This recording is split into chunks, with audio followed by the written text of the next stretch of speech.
மணக்கோட்டை அதியனின் பயணம்.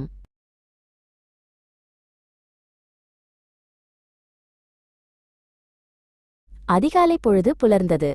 அதியன் தன் படுக்கையை விட்டு எழுந்தான். அவன் கை தானாகவே போனை தேடிச் சென்றது. ஆனால் அவன் அதை தொடவில்லை. காலை எழுந்தவுடன் போனை பார்க்கக்கூடாது என்பதில் அவன் உறுதியாக இருந்தான். அவன் தனது படுக்கையை சீர் செய்தான். அந்த சிறிய வெற்றியுடன் அவன் அன்றைய தினத்தை தொடங்கினான். பின்னர் உடற்பயிற்சி செய்து தன் உடலையும் மனதையும் ஒன்றாக வலுப்படுத்தினான்.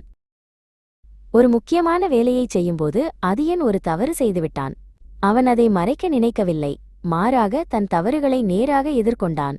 அந்த தவறு தந்த வலியை தன் வளர்ச்சியாக மாற்றினான். மனநிலை சரியில்லாத நேரங்களிலும் அவன் சோர்ந்துவிடாமல் செயலிலிருந்தான். சலிப்பைக் கண்டு அவன் அஞ்சவில்லை. அதியன் கண்ணாடி முன் நின்று தன்னுடன் நல்லபடியாக பேசிக்கொண்டான். உன்னால் முடியும் என்று ஊக்கப்படுத்தினான். அவன் தன் நண்பன் மாறனை சந்தித்தான். மாறன் ஒரு நேர்மறையான மனிதன். எப்போதும் நல்ல மனிதர்களுடன் மட்டுமே இருக்க வேண்டும் என்பதில் அதியன் கவனமாக இருந்தான். அவனது கவனத்தை சிதறடிக்கும் எதிலிருந்தும் அவன் அதை பாதுகாத்துக் கொண்டான். ஒவ்வொரு நாளும் புதிதாக ஒன்றை கற்றுக்கொள்வதை அதியன் வழக்கமாக கொண்டான். அன்றைய அனுபவங்களை அவன் ஒரு குறிப்பேட்டில் எழுதி தன் வாழ்க்கையை புரிந்து கொண்டான். மாலை நேரத்தில் சில நிமிடங்கள் அமைதியாக அமர்ந்து தியானம் செய்தான்.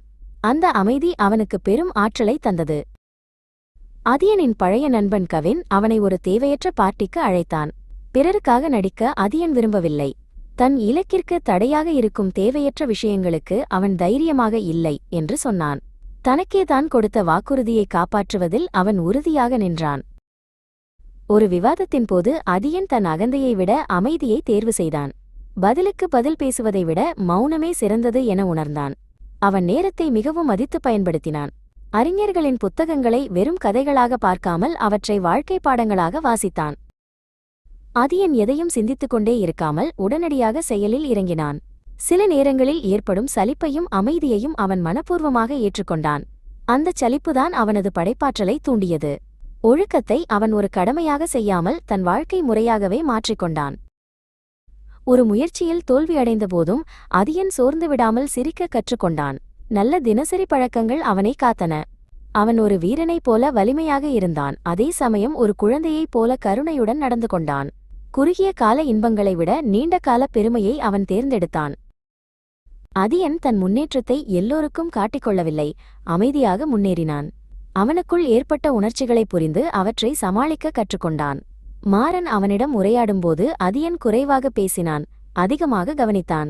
தோல்வி என்பது முடிவல்ல, அது ஒரு பாடம் என்று அவன் தெளிந்தான். அதியன் வளர்ச்சிக்காக தனிமையை ஏற்றுக்கொண்டான். தன்னை வளர்க்கும் மனிதர்களுடன் மட்டுமே பழகினான். நீண்ட கால இலக்கை நோக்கி பொறுமையுடன் செயல்பட்டான்.